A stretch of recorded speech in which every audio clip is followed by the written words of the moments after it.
Assalamualaikum warahmatullahi wabarakatuh. Perkenalkan, nama saya Andri Rizky Mutmainnah, selaku perwakilan dari kelompok 5 Etika Profesi.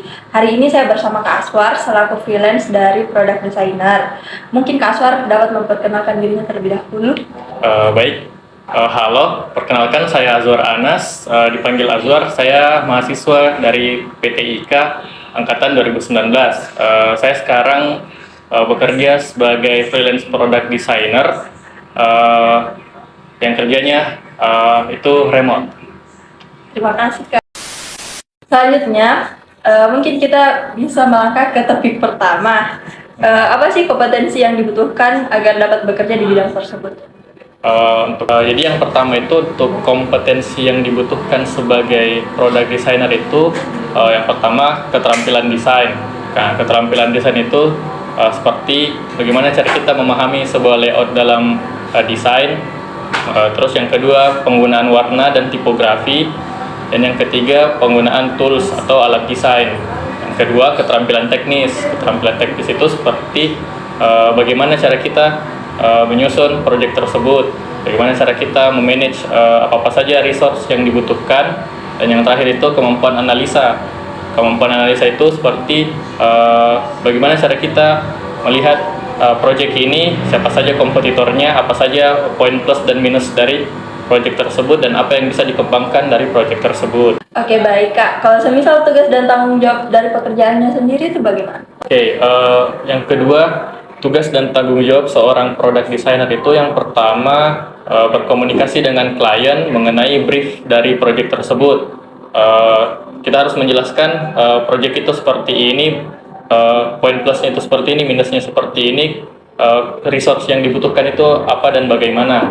Yang kedua itu manajemen proyek, yaitu kita mengelola mulai dari waktu yang dibutuhkan untuk menyelesaikan proyek ini, berapa banyak tim yang dibutuhkan, apa saja proyek atau peran yang ada di dalam proyek tersebut. Oke, lanjut nih Kak. Kalau dari etika kerja atau etika profesi yang sesuai di bidang pekerjaannya Kakak itu seperti apa? Untuk etika profesi atau etika kerja sebagai product designer itu sendiri, yang pertama keterbukaan dan kejujuran. Jadi kita selaku product designer itu berusaha semaksimal mungkin menjelaskan kepada klien mengenai kemampuan, batasan, dan tujuan dari proyek ini sendiri.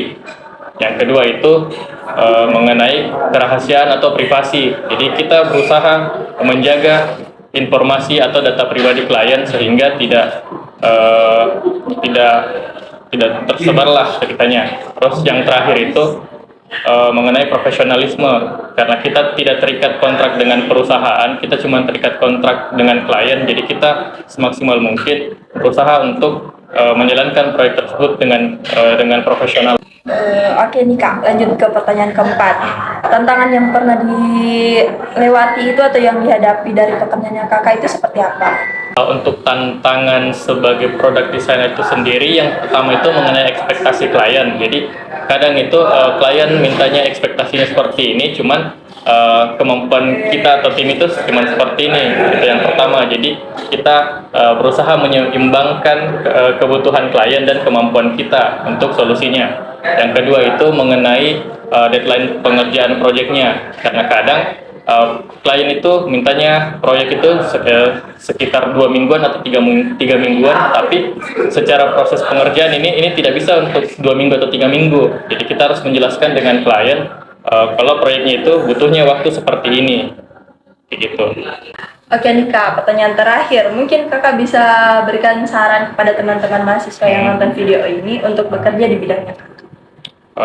Untuk saran saya kepada mahasiswa itu, yang pertama mungkin bisa diperbaiki tugas-tugas kuliahnya, karena tugas-tugas kuliah itu juga bisa dijadikan sebagai portofolio untuk membangun sebuah brand identity kita sendiri atau personal branding kita. Jadi sebisa mungkin ketika melaksanakan atau mengerjakan tugas kuliah itu, kita mengerjakannya dengan serius. Jadi kita berikan hasil terbaik kepada tugas kuliah itu supaya itu bisa dijadikan portofolio.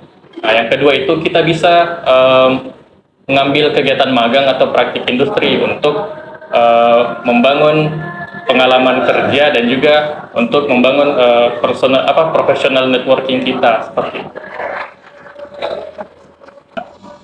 Terima kasih Kak telah menyempatkan waktu untuk sharing bersama teman-teman mengenai pekerjaannya sebagai product designer. Sama-sama. Terima kasih. Oke, Kak. Semoga kita dapat berbagi